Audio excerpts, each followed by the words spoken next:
Mga idol at kabayan, isang eroplanong pandigma ng Amerika biglang sumabak sa pagsasanay gamit ang cannon at mga cluster bombs nito. Estados Unidos mukhang may pinaghahandaan. 175 offshore gaming operator o pugos sa Pilipinas isinara na. 40,000 Chinese nationals papauwiin na sa China. Eksklusibong impormasyon ang inilabas ng isang pahayagan na ang mga Ukrainians at ang ilan sa mga retiradong US Air Force A-10 Thunderbolt ay nagsasanay. Ito ba ang dahilan kung bakit sinusubukan ng Amerika ang mga eroplanong pandigma na ito? Alamin.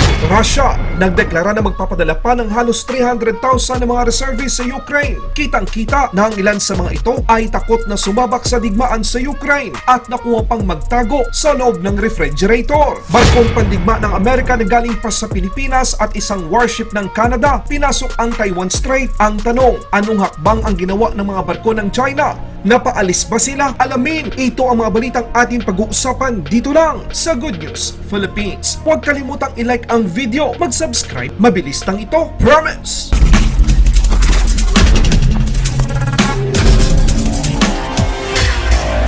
Sinabi ng Kagawaran ng Hustisya o Department of Justice na kailangang magkaroon ng koordinadong pagsisikap sa pagitan ng Pilipinas at China upang maibalik sa China ang mga apektadong Chinese national ng mga illegal operator ng offshore gaming sa Pilipinas. Nakipagpulong si Justice Secretary Rimulya sa mga opisyal ng Embahada ng China ngayong araw, ika-22 ng Setyembre, hinggil sa napipintong pagpapauwi ng humigit kumulang 40,000 Chinese national sa bansa na apektado ng pagsasara ng hindi bababa sa 175 offshore gaming operator o POGO sa Pilipinas. Ang face-to-face meeting na magaganap ngayong hapon sa Department of Justice sa Maynila ay itinakda sa gitan ng palitan ng text messages ni na Justice Secretary Rimulya at Chinese Ambassador Wang Shilian. Sinabi ni Justice Secretary Rimulya na ipagpapatuloy ng panig ng Pilipinas ang pagsugpo sa mga iligal na aktibidad. Mas pinapalakas pa ng Estados Unidos ngayon ang kanilang puwersa, hindi lamang dahil sa mga makabagong kagamitan kundi maging sa patuloy na pagsasanay gamit ang kanilang maaasang mga sasakyang panghimpapawid at mga ammunisyon na kung saan ay dati na nilang ginagamit ngunit epektibo pa rin sa digmaan. Sa isang videong ating nakalap,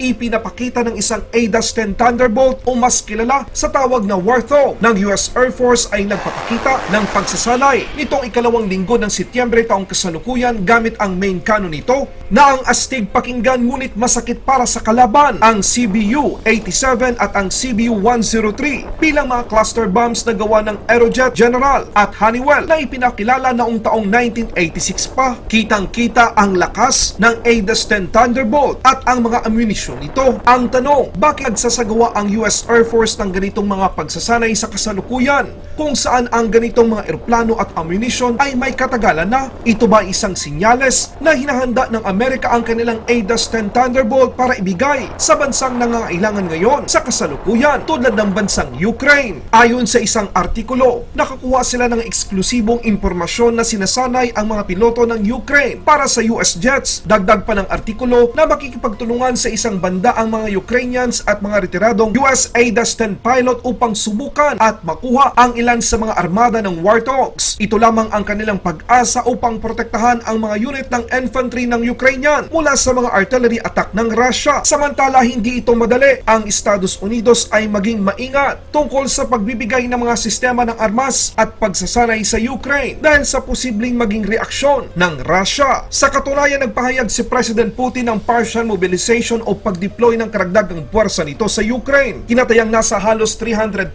reservists ang ipapadala ng Russia. Ang ilan sa mga Russian reservists ay hindi maiwasang kabahan at nagtago dahil sa takot. Kung tapang at kalayaan sa dagat ang pag-uusapan, hindi magpapahuli ang Amerika at Canada dyan. Ang Arleigh Burr-class guided missile destroyer na USS Higgins sa pagkikipagtulungan sa Royal Canadian Navy Halifax-class frigate na HMSCS Vancouver 331 ay nagsagawa ng isang regular na paglalayag sa Taiwan Strait noong ika-20 ng Setyembre sa lokal na oras. Sa mga katubigang, ang mga kalayaan sa nabigasyon at overflight ay nalalapat alinsunod sa international na batas. Sa katunayan, ang USS Higgins ay nagmula pa sa Pilipinas bago ito tumulak kasama ang barkong pandigma ng Canada sa Taiwan Strait. Ang paglalayag ng USS Higgins at HMSCS Vancouver sa Taiwan Strait ay nagpapakita ng pangako ng Estados Unidos at ng mga kaalyado nito at kasosyo negosyo nito sa isang libre at bukas na Indo-Pacific. Ang kooperasyon na tulad nito ay kumakatawan sa sentro ng kanilang diskarte sa isang ligtas at maunlad na rehiyon. Ang tanong, ano ang ginawa ng China? Ayon, sunod-sunuran na lang sa mga barko ng Canada at Amerika.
Laban Pinas.